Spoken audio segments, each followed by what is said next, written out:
Good morning.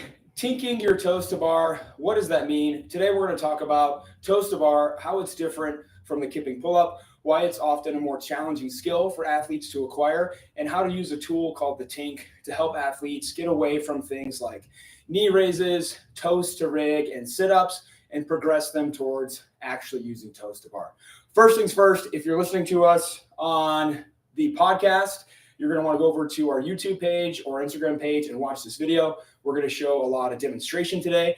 Certainly you'll get something out of this episode, but if you can see what we're doing as we talk about it, it's going to make a lot more sense to you. Joined today by Dr. Madison, who's going to be my demo today, which is great. So I don't have to show you the reps and talk about it as I'm doing it and get progressively more out of breath. So it's always nice to have a demo. So what is a toes to bar? Madison's going to show us a couple reps here. So it is a gymnastics movement.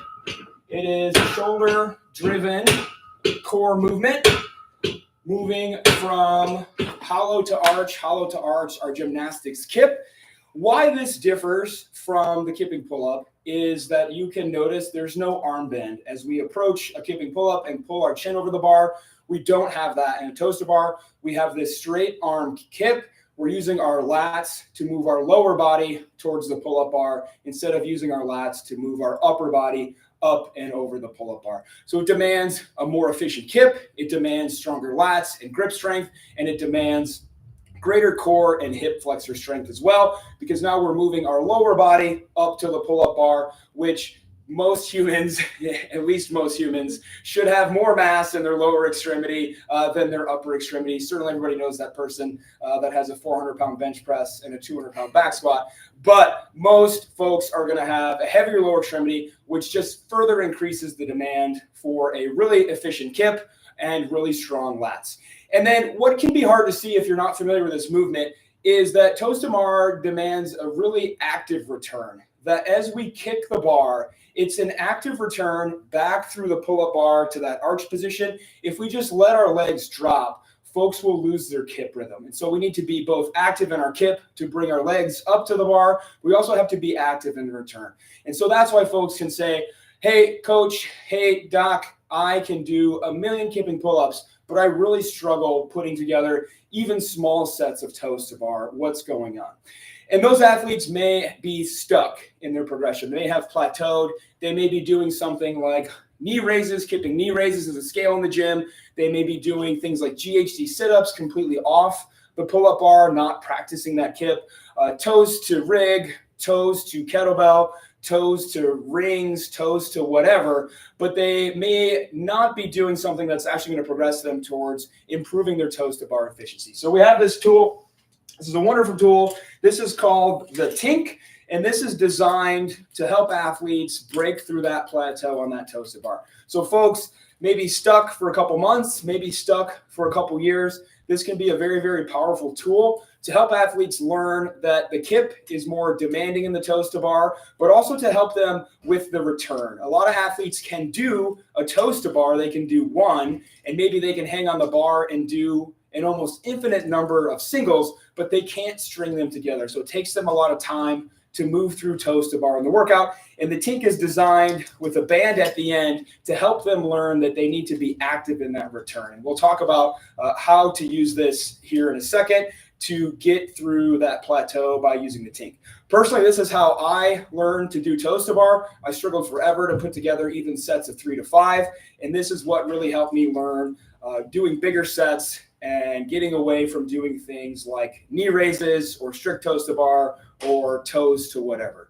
Before we do that, we're going to take a break and introduce ourselves. My name is Alan. Happy to be here today. It is Fitness Athlete Friday. It's the best darn day of the week.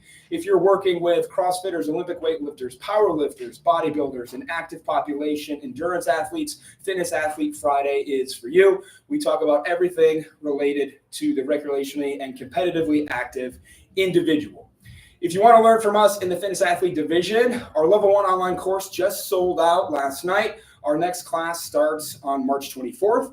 Our Level 2 course starts on January 26th. So if you've taken our Level 1 course, you can jump into that Level 2 course with Mitch, Zach, and Joe and learn all about programming, Olympic weightlifting, and advanced gymnastics. And then you can find our live course across the country. Head on over to ptonice.com to find those courses. Okay, so let's look at the Tink in action. So this is designed to go up and over the pull-up bar. So this arm is going to link over the pull-up bar, and then it's essentially functionally going to bring the pull-up bar down to the athlete. I'll get in close here. It's able to telescope, so you can make it harder, harder, harder. You can imagine this looks almost like a full toes-to bar when it's attached to the pull-up bar, and then we can bring it down 3 feet at the lowest setting. There we go. So we're going to attach this to the pull-up bar, and then Madison's going to show you a couple reps while I explain how this could be beneficial to a patient or athlete that you may be working with. So it goes up and over the bar, like so. Careful not to let the spring out like we just did before we started the episode. I'm being really hesitant not to do that because we just did it. There we go. And so you're not actually hanging from the Tink. The Tink hangs from the pull-up bar, and then your arms will go outside of the Tink. And so we'll cinch it down, make sure it's centered. And then from there, we're going to move it away from the pull-up bar. And so once it's on there, it's not going anywhere. And then you're going to grip outside of the Tink, and then your toes to bar target now becomes this band. So we'll have Madison show a couple reps. And the goal now is to kick the band versus kicking the bar. So a more achievable target. And very powerful return. So an athlete who already has good toes to bar is probably going to find this to be a little bit easy, like doing banded pull-ups. Go ahead and take a break. But this band is nice because as you kick this band, the band resistance throws your feet back behind you, which helps you snap right back to that arch position and learn that kip rhythm of the toes to bar a lot easier. Again, what's great is we can adjust this based on leg length, and then we can adjust this as the athlete progresses. We can move it closer, closer, closer to the pull-up bar. And once we are pretty darn close to the pull-up bar, that athlete should be able to do at least some small sets of toes to bar unbroken, maybe 3 to 5 reps. And at that time, they're probably ready to say goodbye to the Tink and just practice toes to bar in a workout. So if you have a Tink and you have an athlete or patient who is going to use the Tink, how do we dose this? With any regression, with any tool, it really depends on what is the stimulus of that workout. Are we doing toes to bar as skill work, where maybe we're doing smaller sets, and maybe the goal is, hey, every 2 minutes for 5 sets, do a max set of unbroken toes to bar. That's a great use for the Tink of get up there and do as many as you can unbroken, and then hop down, rest the remainder of that interval. Maybe the focus is, hey, do 3 to 5 reps, but do them unbroken. Again, that's a great use for something like the Tink. And that's a great use to practice maybe if the athlete or patient is already using the Tink to try to push it a little bit closer to the pull-up bar and really challenge that skill and strength when rest is high and reps are low. The inverse is also true. We can grab the Tink and use it in something like a Metcon where maybe we have big sets of toes to bar. Maybe every round has 10 or 15 or 20 toes to bar, something like that.